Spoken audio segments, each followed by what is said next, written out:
کہ واقعات نمایاں ہیں، پاکستان میں جمہوری بحران چل رہا ہے،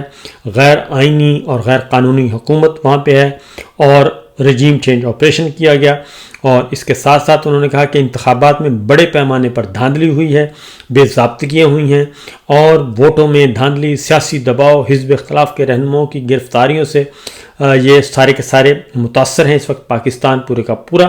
اور انہوں نے خاص طور پہ یہ بھی کہا ہے کہ سچویشن اس وقت یہ ہے کہ عمران خان صاحب جو کہ سب سے نمایاں ہیں، کامیاب لیڈر ہیں اور جیتے ہوئے ہیں، ان کو پابند سلاسل کیا ہوا ہے۔ اس وقت پاکستان میں جمہوریت کا قتل کیا جا رہا ہے اور یہ صورتحال پاکستان کے جمہوری اداروں کے لیے سنگین خطرہ ہے اور 240 ملین سے زائد آبادی والے ملک کے استحکام اور خوشحالی کو نقصان پہنچا رہا ہے یہ سارا کچھ، اور پاکستان میں جمہوری تنزلی ہے اور بنیادی مفادات کے لیے بھی خطرہ ہے، بنیادی انسانی حقوق کو پامال کیا جا رہا ہے، کمزور جمہوری نظام پاکستان کو مزید جو ہے وہ پریشان کرے گا اور چین جیسے آمرانہ ممالک کے قریب لا سکتا ہے۔ اور انہوں نے کہا کہ حالیہ اقتصادی اور معدنی شعبے میں گہرے تعاون کے وعدوں سے ظاہر ہوتا ہے کہ اس کے برعکس انہوں نے کہا کہ ایک مستحکم جمہوری پاکستان امریکہ کے لیے تجارت، سلامتی اور مشترکہ اقدار میں قابل اعتماد شراکت دار ہو سکتا ہے، اور اس کے لیے انہوں نے کہا کہ پاکستان میں ایک مضبوط جمہوری حکومت ہونی چاہیے، منتخب حکومت ہونی چاہیے جہاں پہ انسانی حقوق اور جمہوری اقدار کا خیال رکھا جائے۔ اس لیے انہوں نے کہا کہ فی الفور جو ہے وہ آپ اپنا رول ادا کریں، اور اس کے ساتھ ساتھ انہوں نے یہ بھی کہا ہے اس خط میں کہ جو محسن نقوی ہیں وزیر داخلہ، انسانی حقوق کی پامالیوں میں ملوث ہیں یہ، اور محسن نقوی ملوث ہیں اور سابق وزیر اعظم عمران خان کی قید و بند اور بدسلوکی میں ان کا کردار قابل مذمت ہے، اور ہمیں امریکی نیات پاکستانیوں کے خلاف دباؤ اور دھمکیوں کی بھی اطلاعات ملی ہیں۔ ہم چاہتے ہیں کہ آپ کی انتظامیہ ان شہریوں کے حقوق کے تحفظ کے لیے فوری اقدامات کرے، اور امریکہ جو ہے وہ پاکستان میں جمہوری نظام کی حمایت کے لیے تمام سفارتی ذرائع بروئے کار لائے، اور ان افراد پر ویزا پابندیاں عائد کرنا جو سیاسی جبر اور انسانی حقوق کی خلاف ورزیوں میں ملوث ہیں۔ یہ خط لکھا گیا ہے اور اس میں ٹو دی پوائنٹ بات کی گئی ہے، امریکی امداد اور بین الاقوامی قرضوں کا جائزہ لینا تاکہ یہ ادارے غیر جمہوری اقدامات میں معاون نہ ہوں، 2024 کے انتخابات کی آزادانہ اور شفاف تحقیقات کے لیے بین الاقوامی مبصرین اور قانونی ماہرین کو بلانا، سیاسی قیدیوں کی رہائی اور آزادی اظہار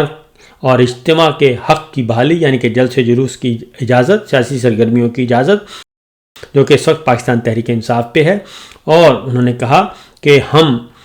پریزیڈنٹ ٹرمپ کی جو توجہ ہے وہ اس جانب کروانا چاہتے ہیں کہ وہ اپنا رول ادا کریں اور قائدانہ صلاحیتوں کو بروئے کار لائیں اور پاکستانی حکومت اور پاکستانی رجیم کو مجبور کریں کہ وہ پاکستان میں عمران خان سمیت تمام سیاسی قیدیوں کو رہا کرے، الیکشن دھاندلی کی تحقیقات کروائے، پاکستان میں ایک منتخب جمہوری حکومت ہو، فریش الیکشن ہو۔ اس ساری صورتحال کے بارے میں یہ خط لکھا ہے، اور یہ خط لکھا ہے جناب جیک برگمین نے، جو پاکستان کا وزٹ کر چکے ہیں، اور دوسرے ہیں گریگ اسٹینٹن، اور انہوں نے دونوں کانگریس کے رکن ہیں جناب۔ یہ خط آ چکا ہے، اور اب اسی تناظر میں اب آپ کو میں بتاتا ہوں کہ ایک طرف یہ خط ہے اور پاکستانی حکومت پہ، پاکستانی رجیم جو ہے اس پہ مسلسل دباؤ ڈالا جا رہا ہے کہ یہ کام آپ کریں۔ دوسری جانب جو اگلی خبر ہے وہ ہے کل بات ہوئی ہے شہباز شریف صاحب کے ساتھ امریکی وزیر خارجہ کی، اور چونکہ جنگ کے بادل منڈلا رہے ہیں اور اس سلسلے میں بھارت کو سبکی کا سامنا کرنا پڑا ہے، یہ ایک اہم ڈیولپمنٹ ہے، پاکستان کو کامیابی حاصل ہوئی ہے، اور اس سلسلے میں جو لیٹسٹ انفارمیشن ہے وہ ہے کہ رات کوئی جو گزر گئی ہے اس رات بھارت کا حملے کا پروگرام تھا، اور وہ کچھ ٹارگٹ اس نے فکس کیے ہوئے تھے، سیٹ کیے ہوئے تھے، وہاں پہ اس نے سٹرائک کرنی تھی، لیکن امریکہ کی انٹروین ہوئی ہے، اور بردر ممالک ہمارے جو کامن فرینڈز ہیں ان کی انٹروین کے بعد یہ معاملہ رک گیا، اور بھارت کو حملے کی جرت نہیں ہو سکی۔ امریکی وزیر خارجہ نے وزیر اعظم شہباز شریف سے بات کی اور انہیں کہا کہ آپ پہلگام واقعے کی کھلے عام مذمت کریں، اس دہشت گردی کے واقعے کی، اور دوسرا یہ کہ بھارت کے ساتھ تعاون کریں اور اس کی تحقیقات میں تعاون کیا جائے، نمبر 1۔ نمبر 2، جے شنکر بھارتی وزیر خارجہ کو انہوں نے کہا ہے کہ جنگ ونگ اور حملے شملے کا معاملہ ابھی مؤخر کریں، کیونکہ اتنی جلدی کسی بھی نتیجے پہ پہنچنا اچھا نہیں ہوتا۔ پہلگام واقعہ ہوا ہے، دہشت گردی کا ناسور جو ہے وہ پاکستان اور بھارت دونوں کو مل کر جنوبی ایشیا سے ختم کرنا چاہیے اور ایک دوسرے سے تعاون کرنا چاہیے۔ بھارت کو اس نے ڈسکریج کیا ہے امریکہ نے کہ آپ یہ جنگی جنون کا کانسیپٹ ذہن سے نکال دیں، یہ اس وقت سچویشن ایسی نہیں ہے۔ دوسری جانب سعودی عرب، چائنا، ترکی، روس، کویت، قطر، UAE اور ایران، ان تمام ممالک نے بھی بھارت سے بھی یہ رابطے میں ہیں، پاکستان سے بھی رابطے میں ہیں، اور بھارت پر یہ دباؤ ڈال رہے ہیں کہ معاملات کو بات چیت کے ذریعے حل کیا جائے اور جنگ کی طرف نہ جایا جائے، کوئی انتہائی اقدام نہیں اٹھانا چاہیے، کیونکہ دونوں ملک جو ہیں وہ جوہری طاقت رکھتے ہیں اور بڑے ملک ہیں اور دونوں کے درمیان ایک تاریخ بھی ہے۔ اس لیے ایسا نہ ہو کہ کسی ایک کی چنگاری جو ہے وہ پورے خطے کو اپنی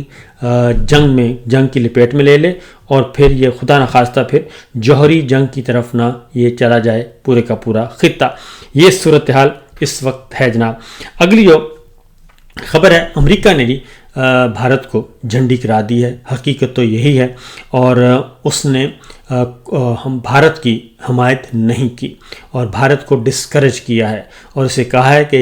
جو شدت ہے، یہ کشیدگی ہے، اس کو کم کرے اور جنگی جنون سے باز رہے۔ اور اگلی خبر جو ہے وہ اس کے علاوہ بھی ایک خبر موجود ہے اور وہ ہے کہ چائنا جو ہے اس نے پاکستان کو فائٹر جیٹس ایئر کرافٹ، جو جنگی جہاز ہیں جدید ترین 5th جنریشن اسٹیلتھ وارفیئر، یہ دینے کا اعلان کیا ہے اور یہ خبر بھارت پہنچ چکی ہے اور بھارت میں اس وقت صف ماتم بچھا ہوا ہے۔ میں پھر بتا دوں کہ چائنا پاکستان کو جدید ترین جنگی aircraft fighter jets 5th generation stealth warfare یہ دینے کے لیے اس کا اعلان کر چکا ہے اور یہ جدید ترین جہاز ہیں اور اس سے اچھا جہاز اس وقت دنیا میں نہیں ہے اور انہی جہازوں کی بدولت چائنا اس وقت اسے سپریمیسی حاصل ہے اور یہ پاکستان کو دینے کا اس نے وعدہ کیا ہے، اور اگر خدا نخواستہ پاکستان پہ حملہ ہوتا ہے تو پھر چائنا ہر طرح کا جدید ترین اسلحہ پاکستان کو پرووائڈ کرے گا۔ یہ سچویشن ہے اور اس کے ساتھ ساتھ کچھ اور خبریں بھی اس وقت موجود ہیں۔ وہ ہے جناب ISI کے chief major lieutenant general Asim Malik صاحب کو نیشنل سیکورٹی ایڈوائزر مقرر کر دیا گیا ہے، اضافی چارج دے دیا گیا ہے، فی الفور یہ ذمہ داری ان کو دے دی گئی ہے۔ اس کے ساتھ ساتھ ایک اور خبر بھی آئی ہے اور وہ ہے بھارت سے۔ بھارت کے پاس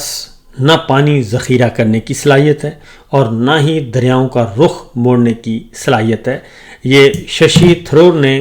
یہ انکشاف کیا ہے۔ انہوں نے کہا ہے کہ یہ سنتاس معاہدہ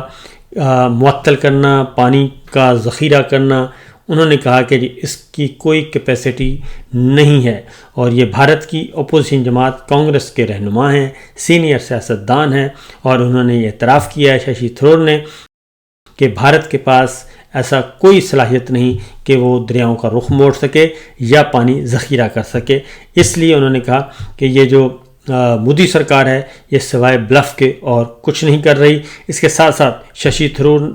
تھرور نے یہ بھی کہا ہے کہ پہلگام میں جو انٹیلیجنس ناکامی ہوئی ہے، لیکن سوال یہ ہے کہ پہلے اس معاملے کی تحقیقات کی جائیں یا پھر اس کا جواب دیا جائے۔ یہ سچویشن ہے، یہ صورتحال ہے، اور امریکہ نے بھی یہ کہا ہے کہ پہلے تحقیقات اور اس کے بعد کوئی اقدام کیا جائے گا۔